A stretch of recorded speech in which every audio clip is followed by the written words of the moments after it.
And other astronomers, they say there was a primordial explosion, an enormous bang millions of years ago, billions of years ago, which flung all the galaxies into space. Well, let's take that just for the sake of argument and say that was the way it happened. It's like you took a bottle of ink and you threw it at a wall.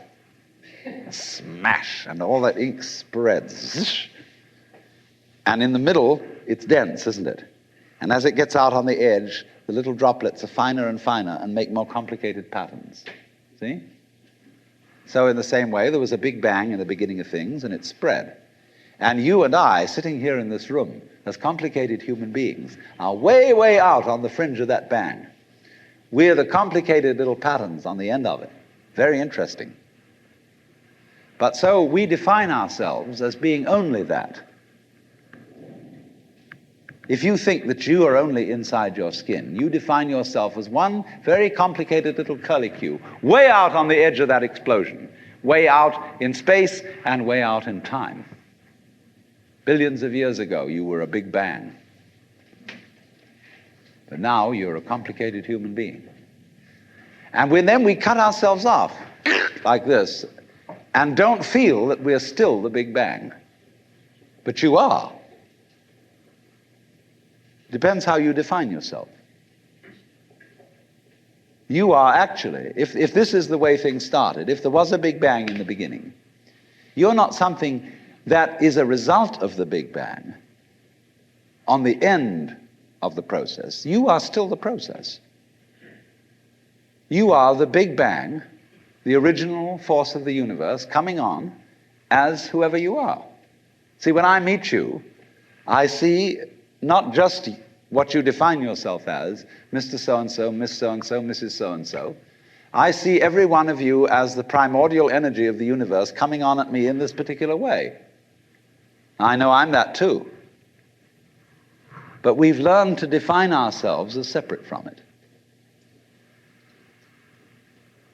And so what I would call a kind of a basic problem we've got to go through first is to understand that there are no such things as things. That is to say, separate things or separate events.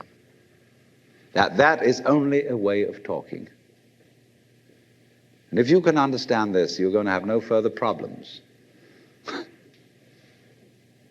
I once asked a group of high school children, what do you mean by a thing?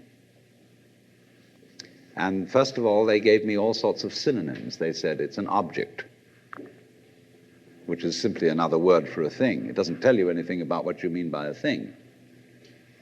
And finally, a very smart girl from Italy who was in the group said a thing is a noun. And she was quite right. A noun isn't a part of nature, it's a part of speech. There are no nouns in the physical world.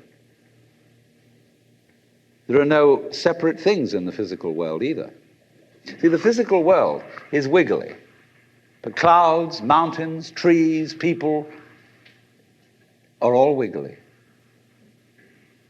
And only when human beings get working at things, they build buildings in straight lines and try and make out that the world isn't really wiggly. But here are we sitting in this room all built on straight lines, but each one of us is as wiggly as all get out.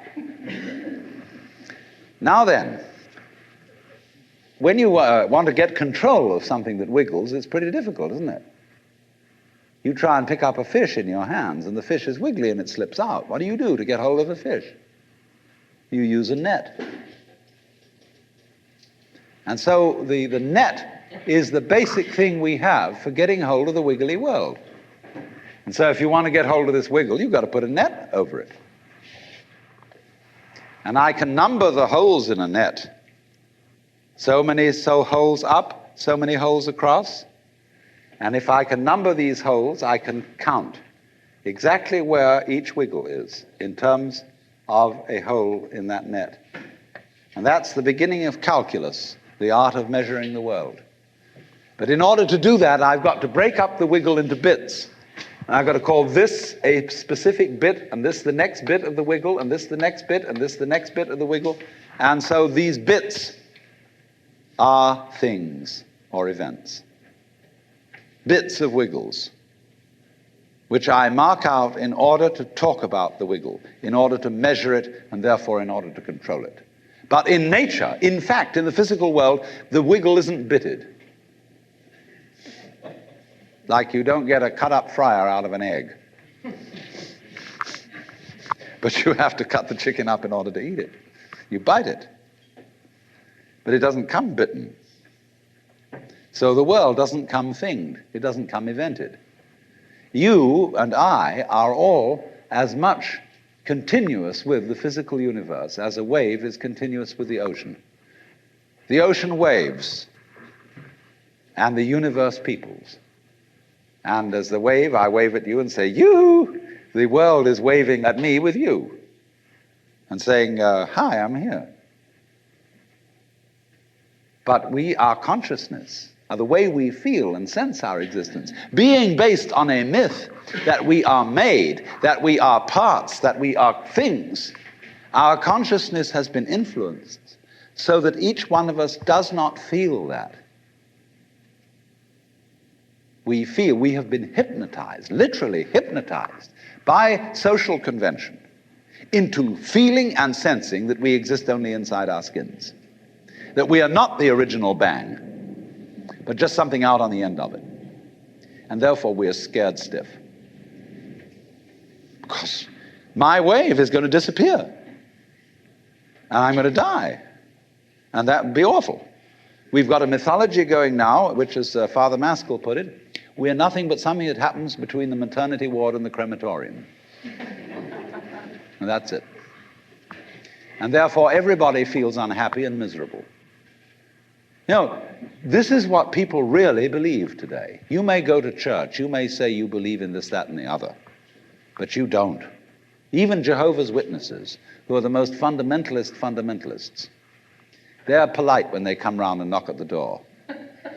But if you really believed in Christianity, you'd be screaming in the streets. But nobody does. You'd be taking full-page ads in the paper every day. You'd have the most terrifying television programs. The churches would be going out of their minds if they really believe what they teach. But they don't.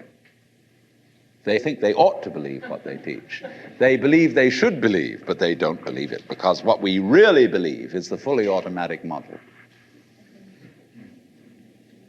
And that is our basic, plausible common sense.